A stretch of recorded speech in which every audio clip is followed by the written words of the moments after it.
유다서 1장 1절로 16절까지. 예수 그리스도의 종이요 야고보의 형제인 유다는 부르심을 입은 자 곧 하나님 아버지 안에서 사랑을 얻고 예수 그리스도를 위하여 지키심을 입은 자들에게 편지하노라.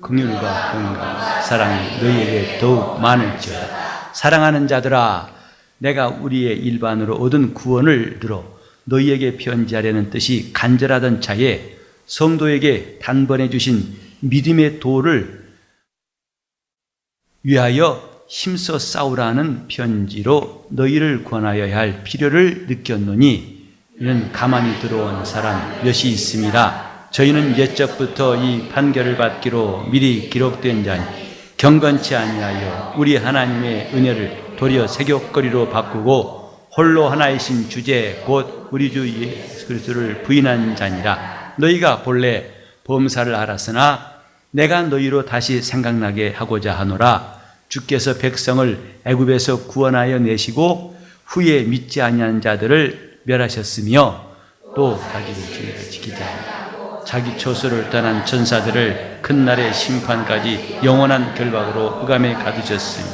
소돔과 고모라와 그 이웃 도시들도 저희와 같은 모양으로 간음을 행하며 다른 색을 따라가다가 영원한 불의 형벌을 받음으로 거울이 되었느니라. 이러한데 꿈꾸는 이 사람들도 그와 같이 육체를 영광을 회방하는도다. 천사장 미가엘이 모세의 시체에 대하여 마귀와 다투어 변론할 때에 감히 회방하는 판결을 쓰지 못하고 다만 말하되 주께서 너를 꾸짖으시기를 원하노라 하였거늘, 이 사람들은 무엇이든지 그 알지 못하는 것을 회방하는도다. 또 저희는 이성 없는 짐승같이 본성으로 하는 그것으로 멸망하였느니라. 화 있을진저 이 사람들이여 가인의 길에 행하였으며 삭슬 위하여 발람의 어그러진 길로 몰려갔으며 고라의 패역을 쫓아 멸망을 받았도다.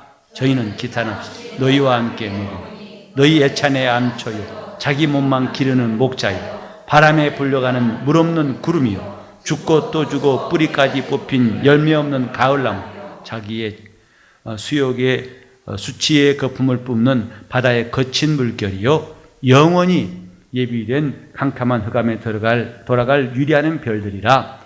아담의 칠세손 에녹이 사람들에게 대하여 예언하여 이르되, 보라, 주께서 그 수만의 거룩한 자와 함께 임하셨나니 이는 무사람을 심판하사 모든 경건치 않은 자의 경건치 않게 행한 모든 일과 또 경건치 않은 죄인의 죽게 거스려 한 모든 강팍한 말을 인하여 저희를 정죄하려 하심이라 하였느니라.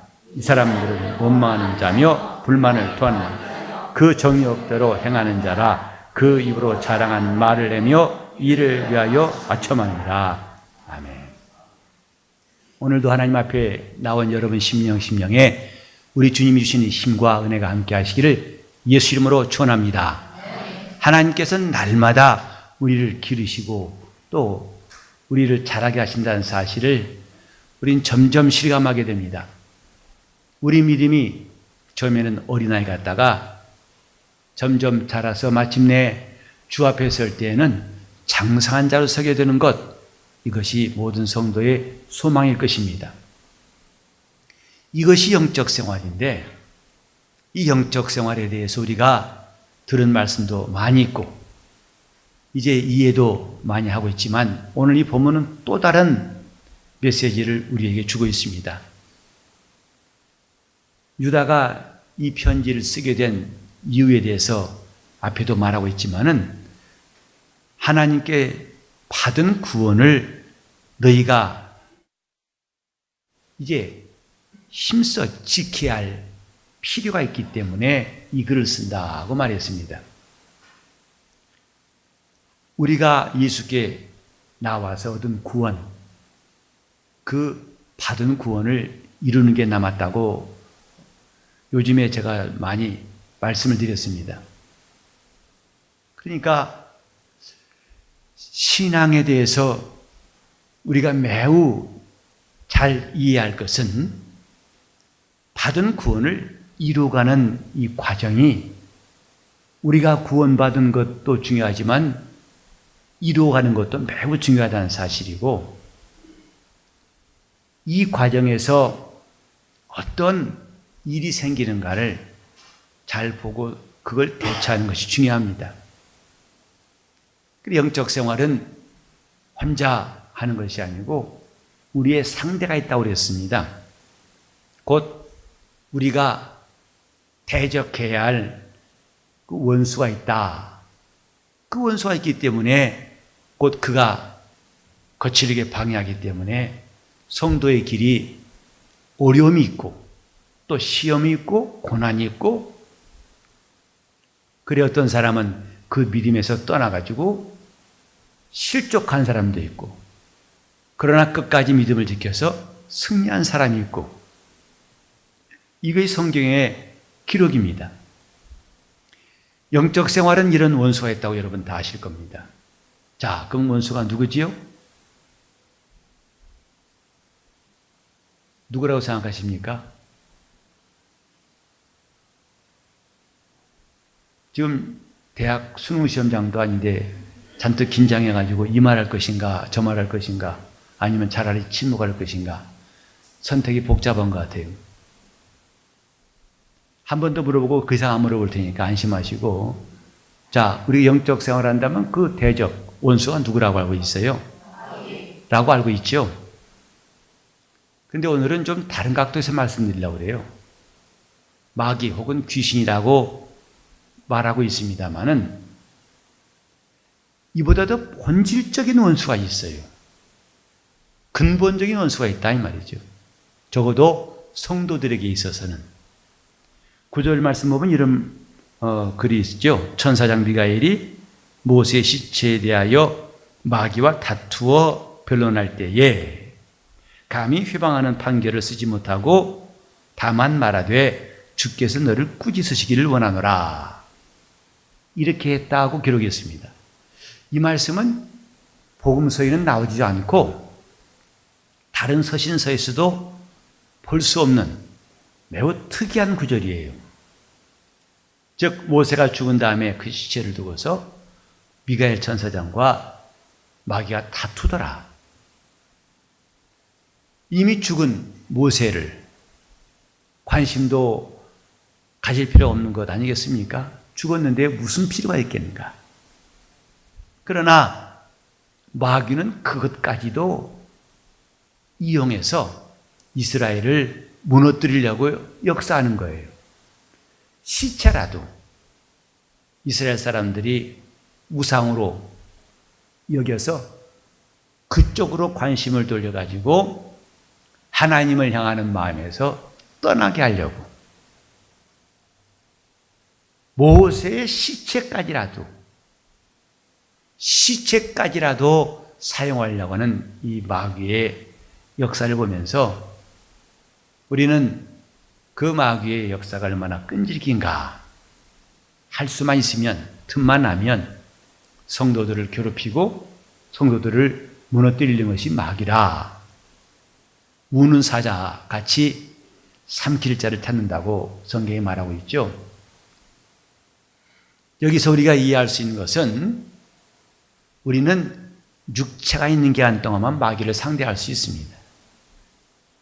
다시 말하면 육체를 떠나면 다시는 부딪힐 일이 있다 없다?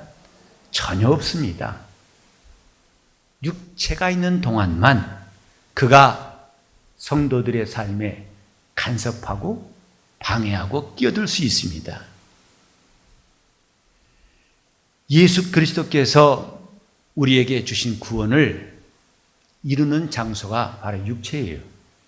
곧 우리가 살아있을 때, 육체라는 공간을 쓰고 있을 때에 우리는 이 믿음을 지켜야 할 중요한 일이 남아있는 것입니다. 그런데 중요한 것은 마귀가 절대적으로 성도들을 지배하고 이길 수 있다고 여겨서는 안 된다 이 말이에요. 마귀는 그럴 권세는 없어요. 즉 성도를 일방적으로 지배할 권세는 없다 이 말이에요. 항상 조건적입니다. 즉 허락하면, 틈을 내주면 할 뿐이지 틈이 없으면 일할 수가 없다 이 말이에요. 그래서 바울도 에베소서에 말씀했죠. 마귀로 틈을 타지 못하게 하라. 그 말씀은 마귀는 틈을 주면 역사하지만 틈을 주지 않는다면 결코 이길 수가 있다 없다? 못 이겨요. 있다가 어디 나와요? 갑자기 있다와 입다를 혼동하지 마세요.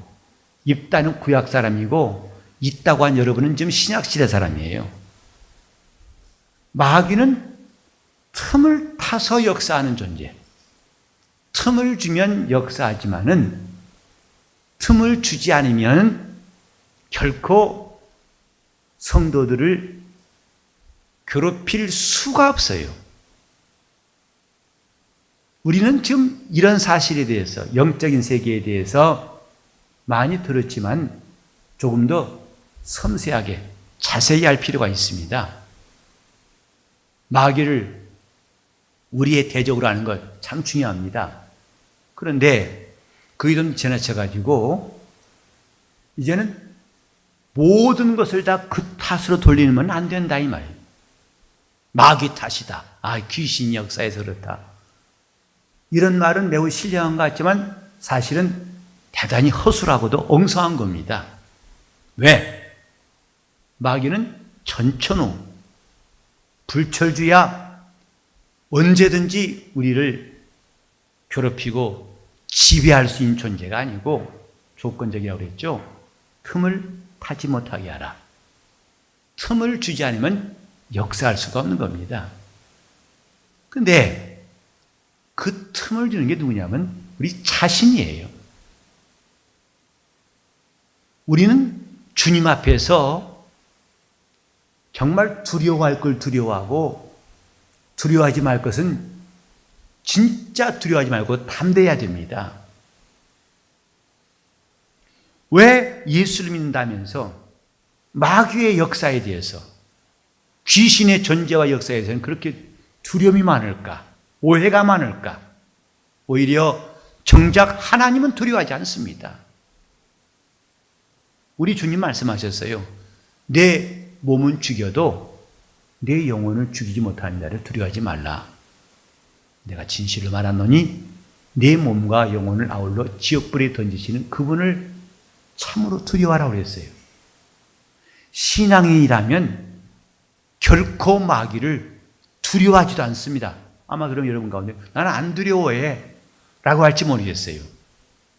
그러나 여러분 속에 있는 두려움의 실체는 이런 불신앙에서 비롯되는 겁니다.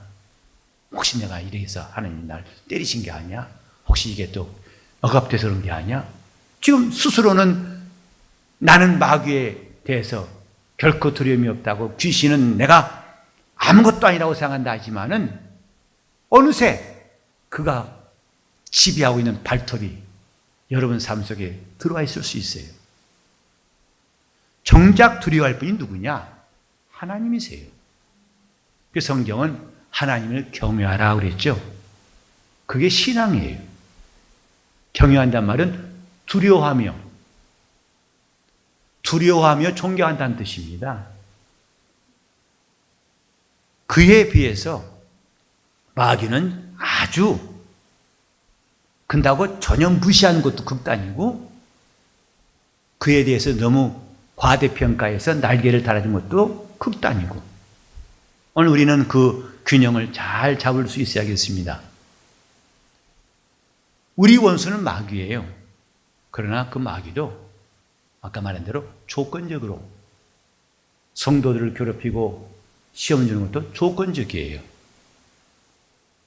그 조건도 없이 이제는 그나마 마귀에는 이런 형편을, 어떤 소스를 줘야 되고 기회를 줘야 역사하지만 전천으로 우리에게 끝없는 방해자가 누군지 아십니까?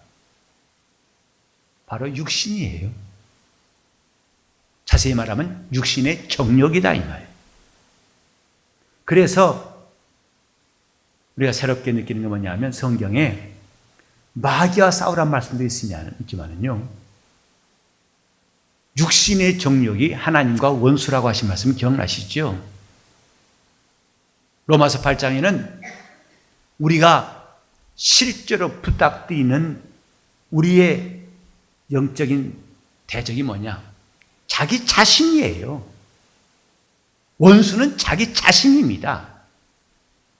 영혼이란 말이 아니라 지금 내가 나라고 생각하는 내 속에는 육신의 정욕이 그게 가장 큰 적이에요. 이것만큼 큰 적이 없고 이것만큼 무차별하고 이것만큼 우리가 끝까지 이겨야 할 상대는 없습니다. 우리 한번 다 같이 베드로전서 2장을 좀 보시겠습니다. 2장 11절.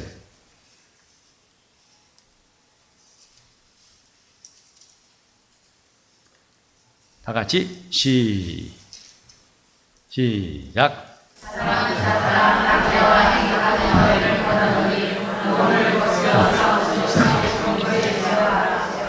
다시 한번 읽을까요?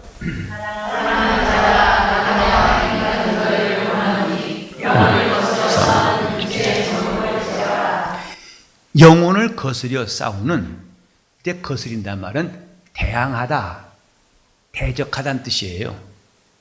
우리 영혼을 대적해서 거스려 싸우는 게 뭐냐? 육신의 정욕이라고 그랬어요. 이건 조건도 없고 시간도 없고 환경도 없고 전천후입니다. 24시간 365일 플러스 평생입니다. 때로는 성도들이 은혜 받고 충만할 때는 마귀의 역사를 물리칠 수 있고 귀신을 제어할 수 있어요.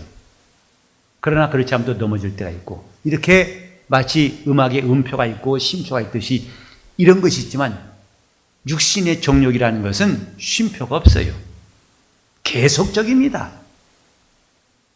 그래서 진짜 또 정작 오늘 성도들에게 경고하는 말씀은 뭐냐면 근본적인 적은 자기 자신이에요.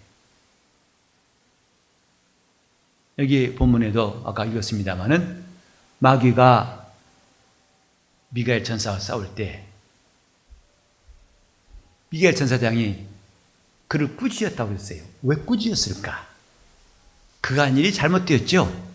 하나님은 모세의 시체를 감추시라고 했어요. 그것이 이스라엘 사람들이 영적으로 혼란하게 만들고 그들이 하나님 앞에서 타락할 수 있다 싶어서, 왜? 워낙 모세가 훌륭한 사람이었고 대단한 사람이었지 않습니까? 하나님께서 그 친구같이 여겨서 내가 그 얼굴을 안다. 나는 모세를 이와 같이 가까이 했고, 그래서 하나님과 함께한 그 시간을 통해서 40주야를 시내산에 있을 때에 그 얼굴에 광채가 날 만큼 하나님의 영광에 깊이 참여한 사람, 아마 구약 성경을 통해서 하나님의 영광에 가장 많이 깊이 참여한 사람이라면 모세일 거예요. 그런 거의 신 같은 존재인 모세가 죽었을 때에, 죽었지만은 그에 대한 생각들을 다 칼로 무 자르듯이 끊을 수 있다. 그건 어렵겠지요. 사랑하는 가족이 죽어도 죽은 다음에 쭉 가게 되는데, 그래서 이것이 오히려 이스라엘 사람들에게는 시험거리 될 수 있다 싶어서 하나님은 시체를 감춰, 지금도 아무도 아는 사람이 없어요. 모세의 그 시체를 찾는 사람이 지금도 없어요.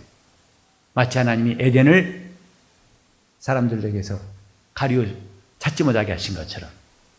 그런데 마귀는 이것을 드러내서 이스라엘 사람들에게 보이려고 하니까 꾸짖었어요. 하나님께서 원하신 대로 하지 않기 때문에. 근데 그 다음에 보시면은 감히 회방하는 판결을 쓰지 못하고 그랬어요. 감히 회방하는 판결을 쓰지 못하고. 여기 아까 1절부터 쭉 있다 보면 여러분이 많이 눈에 밟히는 게 심판이란 말이죠. 소돔과 고모라의 심판도 그렇고 자기 죄를 떠난 천사의 심판도 그렇고 또 지금 가만히 들어와 사람들을 미혹해 하는 사람들에 대한 심판, 그들은 물 없는 구름이요 열매 없는 가을나무요 하면서 이제 그들에게 하나님이 심판을 예비했다고 하신 말씀 보셨죠? 근데 여기 부분 보면은 미가엘 천사장, 하나님 나라의 군대 장관 아닙니까? 그렇게 대단한 천사장 아닙니까? 근데 그가 뭐냐면 감히 심판하는 판결을 쓰지 못하고 곧 정죄하지 못하고 이 말이에요. 너 지옥 가라. 네가 하나님의 원수다. 너는 나쁜 놈이다. 이렇게 판단하지 못하고 심판하지 못했다. 그랬어요. 이건 우리에게 매우 중요한 메시지예요. 이렇게 의의 천사라 할지라도 하나님 앞에서 섬기는 이런 영광스러운 천사라 할지라도 또 상대가 불의한이라고 있어요. 마귀가 하는 일이 옳지 않습니다. 그러면 꾸짖고 심판할 수 있다고 생각하기 쉽지만은 감히 그렇게 하지 아니하고 그랬어요. 이것은 천사장이 자기 지위를 지킨 거예요. 왜? 이렇게 판결하신 분은 주님밖에 없기 때문입니다. 그래서 미가엘 천사장도 그 심판한 자리에 나가지 않고 비켜서서 다만 주께서 너를 꾸짖기를 원하노라. 여러분 이거 생각해 보세요. 지금 미가엘 천사장도 그 불의에 대해서 심판하지 않거늘 하물며 이 마귀가 사람을 심판하거나 그 믿음을, 그 심판이란 말이 너무 거창합니다만 그 믿음을 지배하고 꺾어서 우리로 지게 할 수 있을까? 천만의 말씀입니다. 마귀는 성도를 지게 할 수 없어요. 직접적으로 부딪혀서 그를 이길 수가 없다. 이 말. 따라합시다. 마귀는 성도를 이길 수가 없다. 이건 분명히 기억해야 할 사실입니다. 왠지 아십니까? 의롭다 하신 이는 하나님이세요. 누가 저를 정죄하리요? 그랬어요. 마귀는 아무리 그 권세가 그 이를 우는 사자같이 성도를 두루 삼키를 잘 찾고 있을지라도 그것은 성도들에게 겁을 줄 수 있지만은 이길 수는 없어요. 천사장 미가엘도 심판하는 권세가 없거늘 어떻게 마귀가 의롭다는 자를 정죄하고 그들의 신앙을 무너뜨려서 자기의 것을 지배할 수 있을까? 물론 그 조건, 이런 조건이 있다면 가능하다. 뭐냐? 그에게 틈을 주면 역사할 수 있을 뿐입니다. 그에게 틈을 주면, 다시 말해서 말씀에서 떠나면, 믿음을 저버리려고 하면 그때는 얼마든지 역사할 수 있어요. 교회는 이 땅에 있는 하나님 나라입니다. 무슨 뜻인지 아십니까? 교회 안에서는 음부의 권세가 이길 수가 없어요. 왜? 주 예수께서 다스리시기 때문에 그렇습니다. 그러나 성도라 할지라도 교회 안에 있지 않냐고 구원받은 다음에 교회 안에 들어왔다가 밖으로 나가면 그 사람은 얼마든지 무너질 수밖에 없어요. 그래서 우리가 예수 그리스도 안에, 교회 안에 있으라, 믿음 안에 거라는 것을 거듭 고면하는 거 아니겠습니까? 그렇다면 우리를 이길 자가 없다 이 말이죠. 문제는 뭐냐? 자기 자신이에요. 자기를 무너뜨리는 것도 자기 자신입니다. 저는 이전에 보면은 어떤 성도들이 와가지고 자기가 어쩔 수 없이 자기는 원치 않았는데 자기는 이기려고 끝까지 힘썼는데 귀신이 이렇게 자기를 무너뜨렸다고. 저는 그 말에 동의할 수가 없어요. 적어도 복음을 알고 성경을 가르친 사람으로서는 그 말에 전혀 동의할 수 없어요. 그건 자기의 변명에 불과하고 속이는 겁니다. 자기 자신을 속이는 겁니다. 마귀는 부추기고 시험하고 격동할 수 있어요. 귀신은 그렇게 할 수 있어요. 그러나 내가 그걸 선택하지 않으면 결코 나는 넘어지지 않습니다. 다시 합시다. 마귀는 성도를 이길 수가 없다. 구원받은 성도들을 정죄받은 자로 만들 수는 없다 이 말이에요. 결단코 없습니다. 이전도 없고 지금도 없고 앞으로도 없습니다. 영원히. 여러분 돌아가셔서 로마서 8장 31절 이하의 말씀을 쭉 읽어보세요. 의롭다 하신 이는 하나님이시다. 누가 우리를 정죄하리요?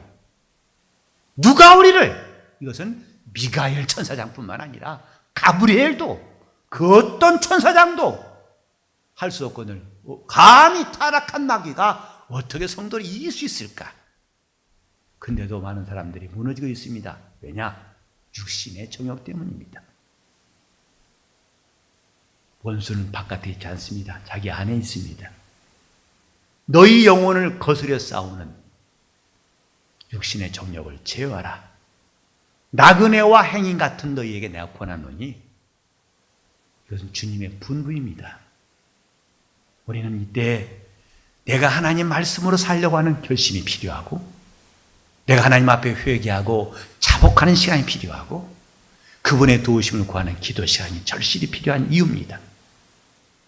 마귀가 너무 대단한 자로 여기지 마십시오. 정말 중요한 적은 여러분 속에 있어요. 육신의 정욕, 마음의 섭섭함, 자기 마음에 상처받았다는 그것이 오히려 변명이 되고 이유가 돼가지고 그것이 마귀에게 틈을 줄 수 있다는 사실을 기억하면서 너희가 육신대로 살면 반드시 죽을 것이로되 몸의 행실을 죽이면 성령으로 몸의 행실을 죽이면 살리라 한 말씀을 기억해야 할 것입니다. 그러려면 여러분이 부지런히 하나님 말씀을 들을 기회를 확보하세요. 많이 기도할 수 있는 기회를 확보하세요. 그것이 육체의 정욕을 이기는 방법이에요. 오직 성령으로 몸의 행실을 죽이면 살리라 하셨습니다. 성령이 우리에게 임하신 것은 우리로 끝까지 믿음을 지키게 하시며 우리로 끝까지 이기게 하심입니다. 그래서 우리의 연약함을 성령을 도우시나니 성령은 도우시겠다는 거예요. 우리가 이기려고 하면 할수록 점점 더 도우시겠다는 거 아니겠습니까? 우리 입에 하나님 말씀이 있게 하고 우리 입에서 하나님께 말하는 기도가 쉬지 않기를 예수 이름으로 축원합니다. 저는 앞으로 우리 교회가 더 많은 기도가 나왔으면 좋겠어요. 뜨겁게 기도하는 기도 소리가 우리 교회를 살리고 여러분 영혼을 살릴 수 있습니다. 하나님 말씀을 사모하고 그 말씀을 간절히 사모하고 순종한 여러분 속에 하나님은 반드시 역사해 주실 것입니다. 우리 모두 끝까지 이기는 성도 될 수 있기를 예수 이름으로 축원합니다. 합심해서 통성으로 기도하시겠습니다. 하나님 아버지, 우리가 주 예수의 나라에 들어갈 때까지 믿음을 지켜서 이기는 사람 되게 하여 주시옵소서. 함께하여 주시옵소서. 하나님 아버지, 우리가 이 땅에 살아가는 동안 나그네와 행인 같은 것, 곧 이곳은 우리가 머물 데가 없고 이곳은 정착지가 아니라는 것을 알게 도와주셔서 그동안 우리 영혼을 거스려 싸우는 육체의 정욕을 제어함으로 우리 영혼이 믿음을 잘 지키게 도와주시고 또 구원을 이루게 도와주시옵소서. 주님, 우리 생각 속에 또 우리 마음과 안에 있는 지식과 이론들이 우리를 참으로 약하게 만들고 우리 환경과 어떤 사람들의 말과 행동 때문에 우리 영혼이 매우 힘들어할 때가 있습니다마는 우리가 하나님 말씀을 가까이 할수록 내 영혼이 강해지는 것을 깨닫게 도와주시고 그 말씀을 묵상하고 시냇가에 심균 나무 마냥 하나님 말씀에 뿌리를 내리고 사는 성도가 되게 하여 주시옵소서. 주님, 우리 성도들의 기도 소리가 점점 커지게 도와주시옵소서. 살고 싶어 나와 주님께 간구한 소리가 하늘까지 상달되게 도와주셔서 저들의 영혼이 이제부터 이기는 자로 강하고 담대한 성도로 마침내 주 예수의 날에 다 주 앞에 설 수 있도록 인도하여 주옵소서. 예수 이름 받들어 기도를 드리옵나이다. 95장 부르기 전에 하나님 아버지, 하나님 앞에 감사함 드린 김규환 홍정아 씨와 그 가정에 은혜 주셔서 하나님의 때를 따라 주시는 은혜와 주신 말씀이 영혼에 정착되게 하시고 영혼이 날이 갈수록 강건하여 하나님 나라에 들어갈 때 승리자가 되게 하여 주시옵시고 범사에 하나님의 복을 주시고 인도하여 주옵소서. 예수 이름 받들어 기도 올리옵나이다.